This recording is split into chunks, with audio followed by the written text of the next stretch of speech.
बहुत खुशी मिल रही है, बहुत। किसको धन्यवाद देना चाहेंगे? मैडम को। कितनी खुशी मिल रही है आपको? बहुत खुशी। धन्यवाद देना चाहेंगे? धन्यवाद।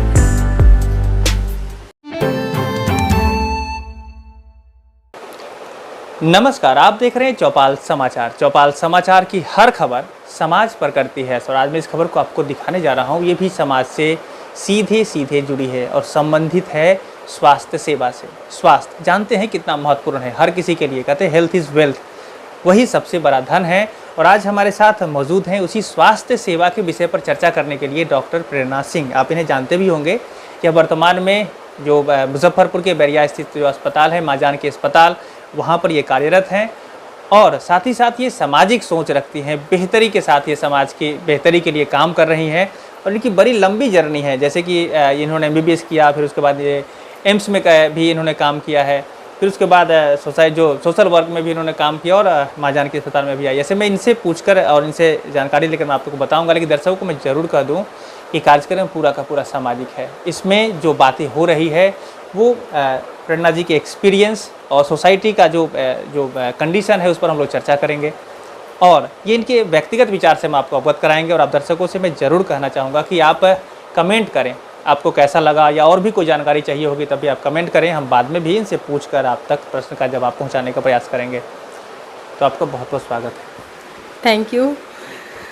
सबसे पहला प्रश्न हमारे दर्शकों के लिए है कि आपका जो ये मेडिकल फील्ड में जो एक्सपीरियंस है, जो जर्नी है, वो चूँकि बड़ी लंबी है, तो मेरे दर्शकों को आप अपने माध्यम से बताएं कि क्या कुछ आपने कैसे कैसे पढ़ाई की और कैसे आप मुजफ्फरपुर तक पहुँची। ओके, मैंने अपना MBBS तो king George medical university Lucknow से किया और मैं 2010 में वहाँ से पास आउट करके 2011 के जनवरी में ही एम्स नई दिल्ली ज्वाइन किया। वहाँ से मैंने 3 साल पोस्ट ग्रेजुएशन किया। उसके बाद फिर मैंने 3 साल वहाँ से सीनियर रेसिडेंसी किया। उसके बाद भी मैं वहाँ पे 2 साल तक कार्यरत थी। वहाँ पे मैं जितने पेशेंट को देखती थी मोस्टली उसमें 50 to 60% पेशेंट बिहार से होते थे। तो मेरे मन में हमेशा सवाल आता था कि क्यों नहीं मैं वापस बिहार जाके वहाँ पे मैं अपने समाज का सेवा करूँ। तो फिर मैं यहाँ पे आ गई। संजोग से मुझे मौका भी मिला, मुझे फादर इन लॉ का सपोर्ट भी मिला। तो मैं अभी यहाँ माँ जानकी अस्पताल में कार्यरत हूँ पिछले 3 साल से और मैं यहाँ पे काफ़ी कुछ सीखा भी है और मैं कोशिश कर रही हूँ कि समाज का सेवा तहे दिल से करूँ। जी, तो ये दर्शकों ने सुना है इनसे कि इनका परिचय और ये यहाँ की बहू भी हैं और समाज से जुड़ी हैं। तो मैं आपको और भी आगे बताऊँगा, लेकिन पहले हम लोग आ जाते हैं उस टॉपिक पर जिसके लिए हम लोग बैठे हैं।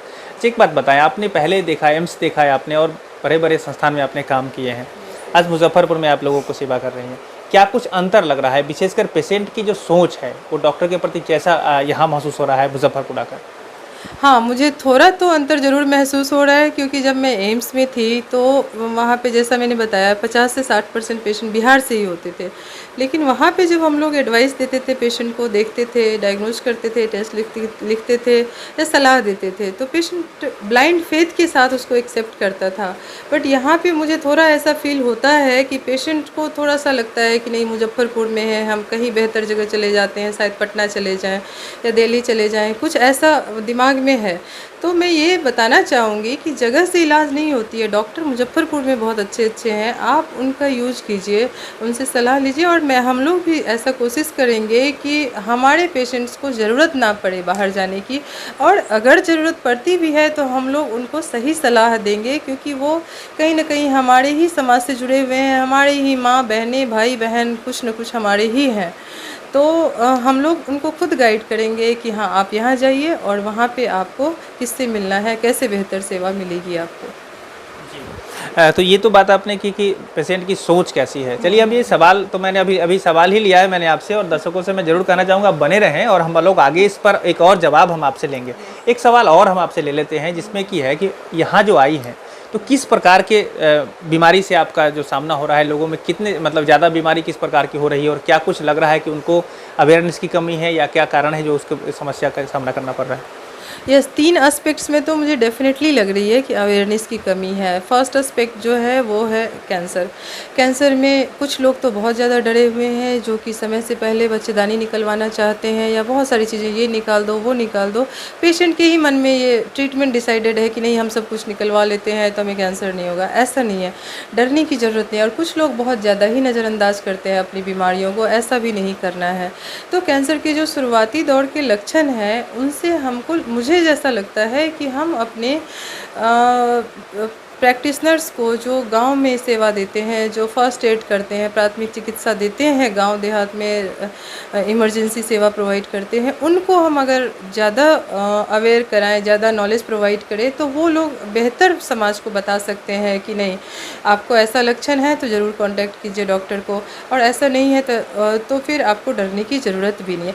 बहुत ज़्यादा डरने की भी ज़रूरत नहीं है और बीमारी को पालने की भी ज़रूरत नहीं है। तो definitely one aspect is this. Second aspect is infertility. बांझपन को हमारे समाज में बहुत ही नीचे निगाह से देखा जाता है, बट बांझपन का पूरा इलाज अब संभव है। कोई भी बांझ महिलाओं को बांझ हम लोग नहीं बोल सकते हैं और नहीं बोलना है। ये हम लोगों को आज से ही गांठ बांध लेना है कि वो हमारी बहन है, भाभी है, माँ है, तो हमें उनको सेवा देके उनको एक माँ बना देना है। और अब साइंस में इतना कुछ आ गया है कि हम उनको बना सकते हैं माँ, और जो हमारे बस का है हम कर सकते हैं। जो हमारे पास कुछ सुविधाएं नहीं है, कुछ जांच की प्रक्रिया नहीं है या उतने बड़े बड़े उपकरण नहीं है, तो हम उनको सही जगह पे गाइड कर सकते हैं जाने को, जिससे वो माँ बन सकती हैं। तो हमें इनको निगेटिविटी नहीं देना है, इनको पॉजिटिवली लेके उनको ऊंचाई तक पहुंचा देना है। जी, तो दर्शकों ने सुना, मैंने सीधे सीधे जो इनकी बात आप तक पहुंचाई है, उसमें यही है कि लोगों को अवेयर होना है, और ख़ासकर गांव समाज में ऐसे लोग जो किसी तरह से डॉक्टरी की पेशा से जुड़े हैं, वो जैसे भी आप जिन शब्दों का प्रयोग करें उनके लिए, कि वो डॉक्टर नहीं भी होते हुए लोगों के समाज की मदद कर रहे हैं, तो उनको भी जागरूक होने की ज़रूरत है, जैसा कि इन्होंने कहा है। तो वो भी बहुत ही वैल्यूएबल चीज़ है और आप ध्यान रखें। अब मैं ये जानना चाहूँगा कि आपने तो पहले कहा कि अवेयरनेस की कमी है, साथ ही साथ लोग फेथ भी नहीं कर पा रहे हैं।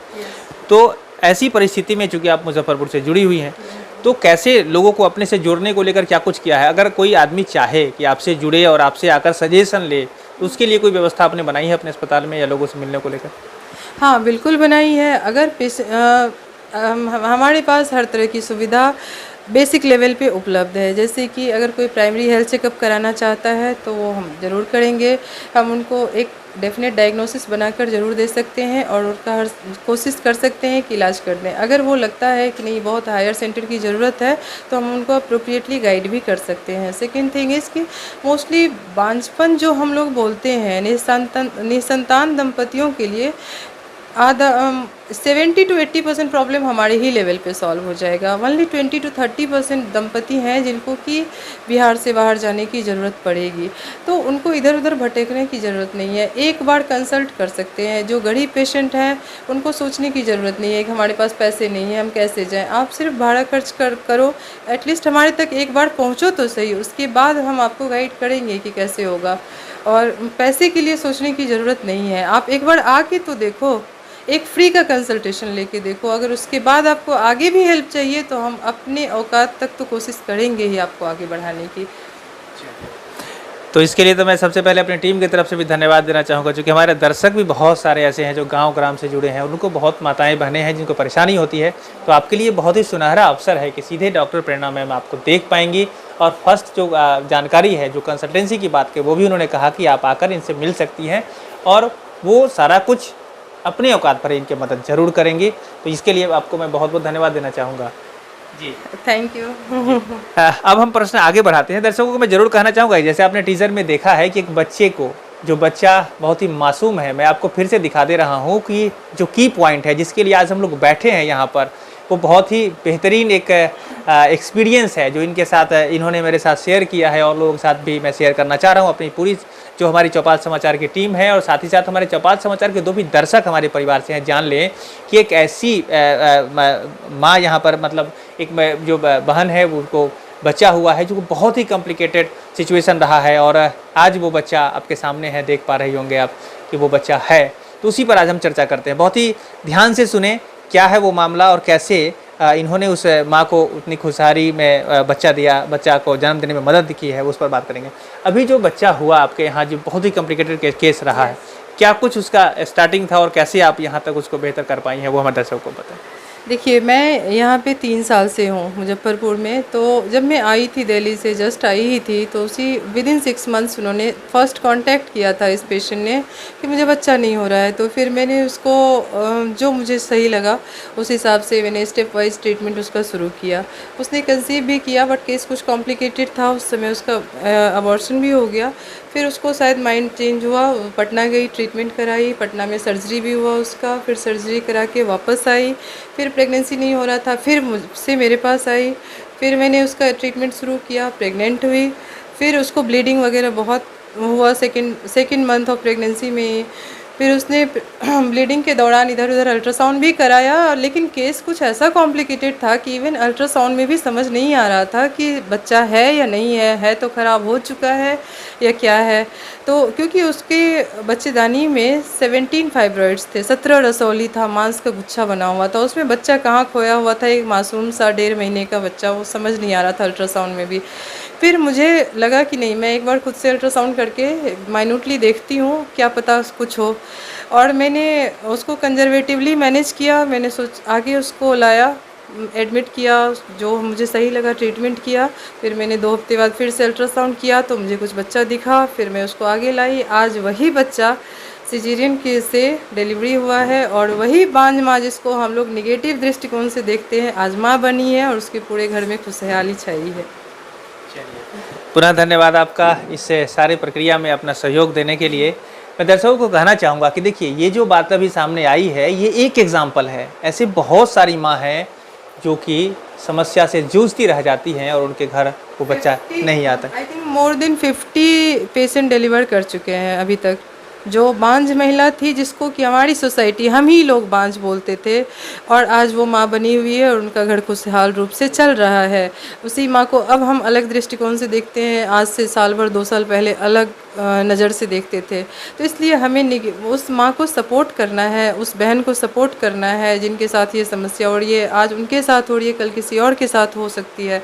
तो उनको कभी निगेटिव नज़र से नहीं देखना है, हमेशा पॉजिटिवली उसको आगे बढ़ने के लिए सपोर्ट करना है, ताकि उसके घर में खुशहाली आ जाए। और अब बांझपन का इलाज बहुत अच्छे से संभव है, इसको कभी भी निगेटिव नज़र से नहीं देखना है। तो यही बात फिर से मैं दोहरा दूं कि बांझपन, जिसको हम लोग कहते हैं बांझपन, वो नहीं है। वो कहीं ना कहीं से कोई मेडिकल ऐसे समस्याएं उनके शरीर में हो गई है जिसको कि ठीक किया जा सकता है। और वर्तमान समय में जो टेक्नोलॉजी है, जो डॉक्टर जो हमारे पास मौजूद हैं और ख़ासकर मुजफ्फरपुर में है, तो इनसे मिलकर सोल्यूशन की तरफ बढ़ा जा सकता है। हाँ, एक बात और मैं दोहराना चाहूँगा कि ये जो सारी प्रक्रिया जो हुई, उसमें उस जो माँ भी आपको दिख रही है, जो बच्चा दिख रहा है, या उनके परिजन जो दिख रहे हैं, मैं उनको भी धन्यवाद देना चाहूँगा। उन्होंने पहला स्टेप जो आपसे मुलाकात करने का जो लिया, वो उसके लिए आज खुशहाली का कारण है। क्या कुछ कहना चाहेंगे? देखिए, उन्होंने कांटेक्ट तो मुझे ज़रूर किया था पहली बार, बट फिर शायद उनको लगा कि जगह का या क्या लगा, आई डोंट नो, बट उन्हें कुछ लगा होगा तभी वो पटना गए, या उनको लगा कि मुझे दिल्ली जाना चाहिए। मैंने अभी भी बोला, चूँकि केस बहुत कॉम्प्लिकेटेड था, 17 रसौली बच्चेदानी के अंदर होना, उसके बाद बच्चा, उसके बाद भी आंवलनाल नीचे होना, उसके बाद एक ऑपरेशन पहले से, तो बहुत कॉम्प्लिकेटेड केस था। लेकिन तो मैंने उनको ऑप्शन दिया कि देखिए, अगर यहाँ पे कुछ ब्लीडिंग भी होता है, कुछ भी होता है, तो आपको ये ना फील हो कि नहीं मुजफ्फरपुर में कराया तो ऐसा हो गया और पटना या दिल्ली हमें जाना चाहिए था। तो अगर आपको ऐसा लगता है तो आप जा सकते हैं, हमारी तरफ से आप फ्री हैं। लेकिन उनको एटलीस्ट सेकेंड टाइम इतना ट्रस्ट मेरे में हो गया, और भगवान भी ने भी मेरा साथ दिया। मेरा मेहनत था और उनका किस्मत था कि आज ये खुशहाली देखना पड़ा। बच्चा तो उन्हें मिला, बट मुझे भी अपार खुशी हो रही है आज। तो यही बात है कि अपार खुशी हो रही है, और यही स्टेप आपको भी लेना है। देखिए, अगर आप गांव ग्राम से भी हैं, आपको लग रहा है कि बहुत पैसे भी आपके पास नहीं है, लेकिन ये ज़रूर ही आप यहाँ पर आ सकते हैं। माँ जानकी अस्पताल एकदम बैरिया गोलंबर के पास है। मैं आपको अस्पताल भी दिखा दे रहा हूँ, और मैं आपको ये कार्ड भी दिखा दे रहा हूँ। ये इनका कार्ड है। इनका जो क्वालिफ़िकेशन है उस पर भी आप ज़रूर ध्यान रखेंगे। बहुत बेहतर आप इनका अनुभव भी है, उस पर भी ध्यान रखेंगे। और आप एक बार आएँ और मिलें। मैं ये प्रचार नहीं कर रहा हूँ, मैं बार बार बता दूँ, ये समाज की जो मेरी फीलिंग्स है मैं आपके सामने व्यक्त कर रहा हूँ, और मैं आशा रखता हूँ कि आगे आने वाले समय में आप भी बेहतर महसूस करेंगे। आखिरी में हमारे समाज की महिलाओं में जागृति आए, वो बांझपन को बहुत ही मतलब लाइटली लेते हुए आप तक पहुँचे और लोगों की मदद हो जाए, इसको लेकर क्या संदेश देना चाहेंगे? देखिए, मैं तो ऑब्वियसली मैं बिहार से ही बिलोंग करती हूँ। मैंने पढ़ाई बाहर की, लेकिन वापस मैं बिहार समाज सेवा करने ही आई हूँ। तो इसलिए मैं तो यही कहूँगी कि आपको कैंसर से रिलेटेड या फिर बांझपन से रिलेटेड या फिर नसबंदी या बंध्याकरण से रिलेटेड कोई भी किसी तरह का सलाह लेना है तो आप एक बार हमसे आके ज़रूर सलाह लें। उसके बाद आपको सही लगे तो आप आगे फॉलो करें, नहीं तो फिर वैसा कुछ नहीं है। लेकिन अगर आप सिर्फ पैसा के लिए यहाँ नहीं आ पा रही हैं तो आप बेहिचक आप यहाँ आ सकती हैं। आपका फ्री में कंसल्टेशन मैं कर सकती हूँ। इस पैसे के लिए आपको नहीं सोचना पड़ेगा। पूरा आपका बहुत बहुत धन्यवाद हमारे दर्शकों को गाइड करने के लिए। Thank you. दर्शकों का भी बहुत बहुत धन्यवाद। हम आशा रखते हैं कि आपको ये जानकारी बेहतर लगी होगी, और यदि आपको बेहतर लगी है तो और लोगों तक भी पहुँचाएँ। वीडियो को शेयर करें, लाइक करें, और साथ ही साथ जो मैंने आपको ये कार्ड का नंबर दे रहा हूँ, ये नंबर भी ज़रूरतमंद लोगों तक ज़रूर पहुँचा दें। ये मेरा विशेष आग्रह है आपके लिए। आगे भी चौपाल के समाचार में ऐसी खबर मिलती रहेगी, हम आशा रखते हैं। इसीलिए आज के लिए बस इतना ही। कैमरा पर्सन अभिषेक कुमार के साथ मैं हूं अभिषेक आनंद, चौपाल समाचार के लिए। धन्यवाद।